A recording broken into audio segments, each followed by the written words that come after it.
All right, I'm out here working ground tonight, and on a lot of my drone stuff, I get comments saying, you're overlapping too much, or the farm that I'm filming is overlapping too much. So I'm gonna show you something here, and the drone is gonna show it a lot more, but now you'll understand a little bit for the people that make those comments.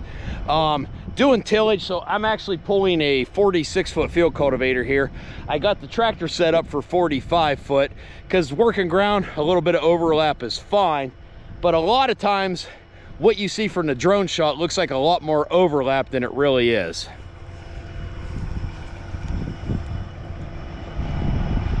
All right, so as I come down, this is where the field cultivator shovel on the outside was running, but as you can see, it throws dirt here a good foot.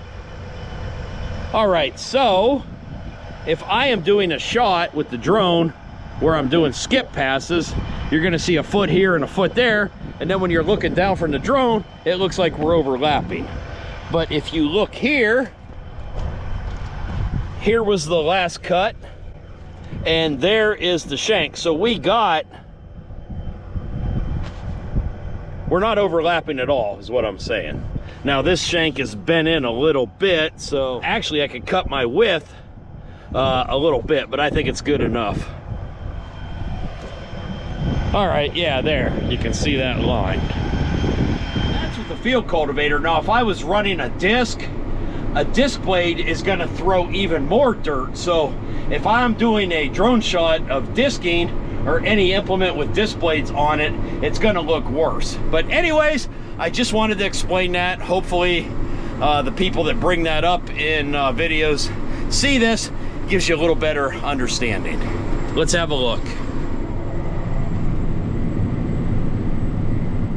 One other thing I will point out too is, like on the field cultivator here, the harrow and the rolling baskets on the back generally stick out a little wider to knock that ridge down. Anyways, this will give you a drone shot here to kind of show you a little bit more of what I'm talking about. As you can see, we had a pretty nice sunset out here in the field and making a lot of dust for this early in April. And as I fly the drone around here to the other side of the field cultivator, you'll get a real good idea of what I'm talking about. Just goes to show it's kind of an illusion and things aren't always as they seem. And that's my Farm Talk 101 for today.